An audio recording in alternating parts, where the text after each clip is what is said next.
Hello viewers, চলে এলাম birth ডিসক্রিপশনে। আজকে তোমাদেরকে আমি দেখাবো সপ্তম শ্রেণী থেকে টপিক হচ্ছে ম্যাথ। তোমাদের সেকেন্ড ইউনিট টেস্ট প্লাস তোমাদের ফাইনালে এই টপিক থেকে কিন্তু কোশ্চেন আসবে এবং থাকবে, এবং এটা একটি নতুন টপিক আজকে আমি শেখাবো তোমাদেরকে অনলাইনে। তো তোমরা দেখতে থাকো ভিডিওটি মন দিয়ে প্রথম থেকে শেষ পর্যন্ত, কোথাও স্কিপ করবে না, এবং ভালো লাগলে লাইক কমেন্টের মাধ্যমে জানিয়ে দেবে।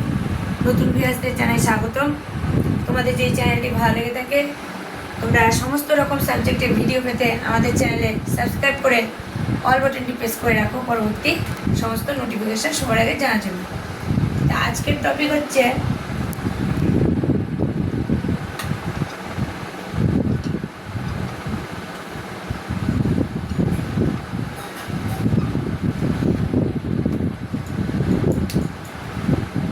টপিক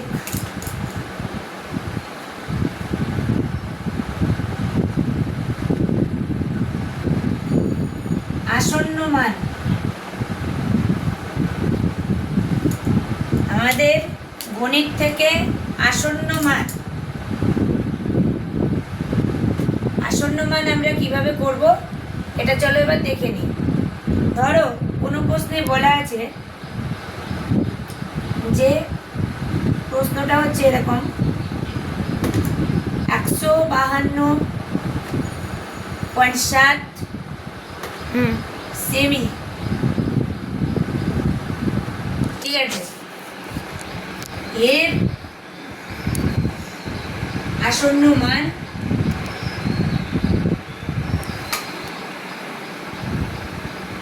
কত কত এটা জানার জন্য কিভাবে করবে? পরীক্ষাতে সংখ্যায় থাকুক না কেন, তা পড়ার জন্য প্রথমত এই সূত্র তোমাদেরকে ইউজ করতে হবে। প্রথমে জানতে হবে সংখ্যাটি কি। নেক্সট তোমাদেরকে যেটা জানতে হবে যে এই সংখ্যার কাছাকাছি সংখ্যা, যেমন যেগুলোতে দশমিক থাকবে না তাকে বলা হচ্ছে পূর্ণ সংখ্যা। আমি যদি একটা সংখ্যা লিখি, যেমন আমি যদি 100.0 এরকম যদি লিখি, তাহলে এটা কি বন্ধুরা দশমিকের সংখ্যা হবে কি হবে না? তোমরাই বলো। ধরো দশমিকের পরে যা থাকে, শূন্য যদি কিছু থাকে তা কিন্তু কেটে যায়, তার মানে কিন্তু এটা পূর্ণ সংখ্যা। 100.0 লিখলে এটাও কিন্তু পূর্ণ সংখ্যা। কিন্তু এর পরিবর্তে যদি 1, 2 যা খুশি থাকুক, তাহলে কি আর পূর্ণ থাকবে? না, থাকবে না।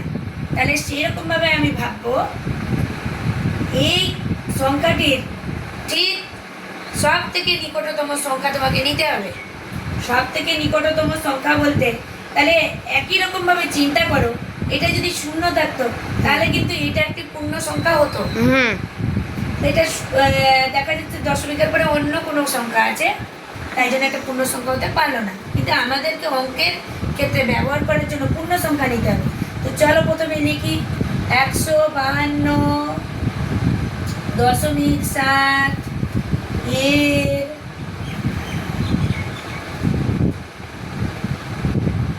কাছাকাছি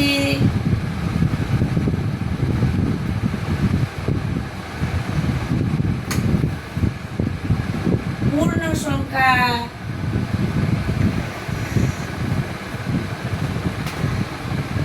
যেমন আমরা কি লিখতে পারি? যদি আমরা 60টাকে বাদ দিই, বলো কি লিখতে পারি? আমরা 60টাকে যদি বাদ দিই তাহলে কি লিখতে পারি? আগের সংখ্যাটা হবে 152 লিখতে পারি।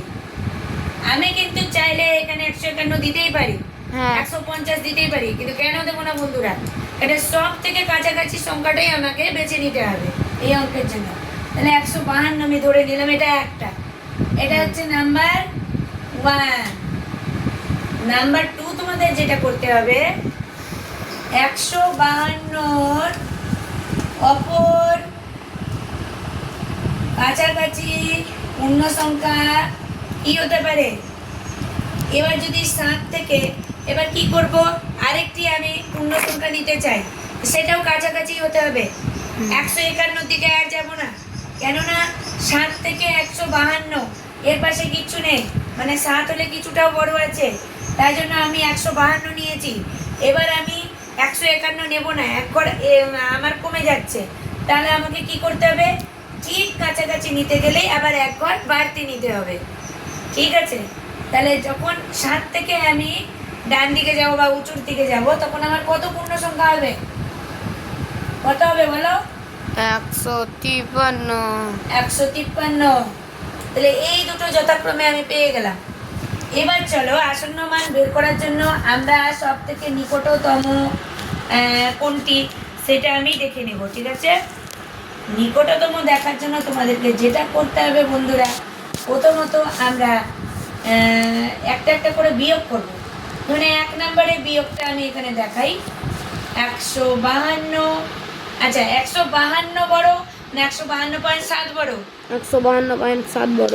তাহলে এটা আগে লিখি, দিয়ে কি করতে হবে, বিয়োগ। বিয়োগ লিখে তারপর কি করতে হবে, 152 লিখতে হবে। এর বিয়োগ ফলটা কত বেরোয় সেটা চলো রাতে আমরা দেখে নিই। আমি এই পাশে দেখাচ্ছি, এই পাশে দেখালে হয়তো বন্ধুরা তোমাদের চোখে পড়বে না, একটু জুম করে দেখিয়ে দাও সবাইকে বিয়োগ ফলটা কীভাবে বের করছি। দেখো এই বিয়োগ ফলে কিন্তু একটা মজা আছে, যারা এখনো পর্যন্ত দশমিকের বিয়োগ করা শেখোনি তারা এখান থেকে আজকে দশমিকের বিয়োগ কীভাবে করতে হয় তা কিন্তু শিখে যাবে একই সঙ্গে। তাহলে 152.7 প্রথমে বড় সংখ্যাটা লিখি। হ্যাঁ। সবসময় মনে রাখবে বড় থেকে ছোটকে বিয়োগ করা যায়, কিন্তু ছোট থেকে বড়কে বাদ দেওয়া যায় না, তাই আমরা ছোটটা পরে দেখলাম। এবার দেখা যাচ্ছে এটা তো বিয়োগ করতে বলেছে, কিন্তু একটাতে আমি দশমিকের ঘর পেলাম কিন্তু আরেকটাতে পেলাম না, সেই জন্য আমাকে কি করতে হবে, দশমিক দিয়ে শূন্য একটা ধার নেব। নেওয়ার পরে আমি বিয়োগ করে কি করব, এটা 60 শূন্য থাকলে পরে 60, আর কি হচ্ছে 2 2 মিলে গেল, মানে এগুলো সবই শূন্যর ঘরে চলে গেল, তাহলে 0.7। এবার চলো দেখা যাক একই রকম ভাবে 2 নম্বরের বিয়োগফল আমরা দেখি কি বেরোয়। এখানে সব থেকে বড় সংখ্যা কোনটি, 153।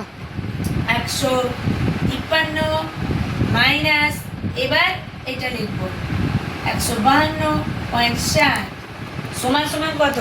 একই রকম করে যদি আমরা বিয়োগটা করি তাহলে আমাদের কি বেরোবে বন্ধুরা, চলো প্রথমে বড় সংখ্যাটা লিখি 153, তার তলায় এটা লিখবো 152.7। এখানেও দেখা যাচ্ছে যে একটা ঘরে দশমিক নেই, তাহলে সেখানে দশমিক দিয়ে কি ধার করবো, 0। হ্যাঁ। এবার যদি উপরে যদি শূন্য থাকে সেই ক্ষেত্রে শূন্যকে শূন্য মানা হয় না 10 মানা হয়, 10। তাহলে 7 থেকে 10 হিসাব করো, 3 বেরোচ্ছে, হ্যাঁ। হাতে থাকছে 1, হ্যাঁ। তাহলে আবার 3 3 মিলে গেল 0, আর বাকিগুলো মিলে গেল 0, তাহলে 0.3। এটা হয়ে গেল আমাদের এই বিয়োগফল। এবার তোমাদের দেখতে হবে আসন্ন মান যেটা বের করতে বলেছে, সেই আসন্ন মান আমরা কাকে চুজ করব।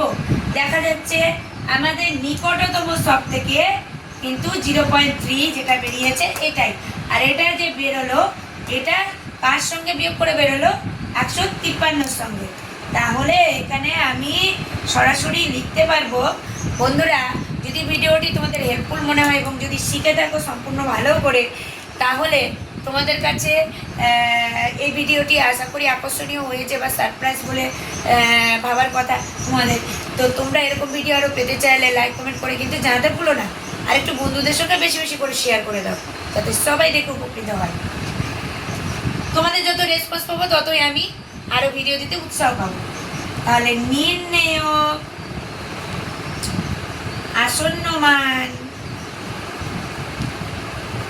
হয়ে যাচ্ছে আমাদের এই যে যেটা দেখো 0.7 মানে অনেকটা বেশি হয়ে গেল, 0.3 মানে একটা কম, মানে এটাই কাছাকাছি আছে, আর এটাই আছে হচ্ছে 153 সাথে বিয়োগ করার পর, তো 153 হয়ে যাবে আমাদের হচ্ছে নিকটতম আসন্ন মান।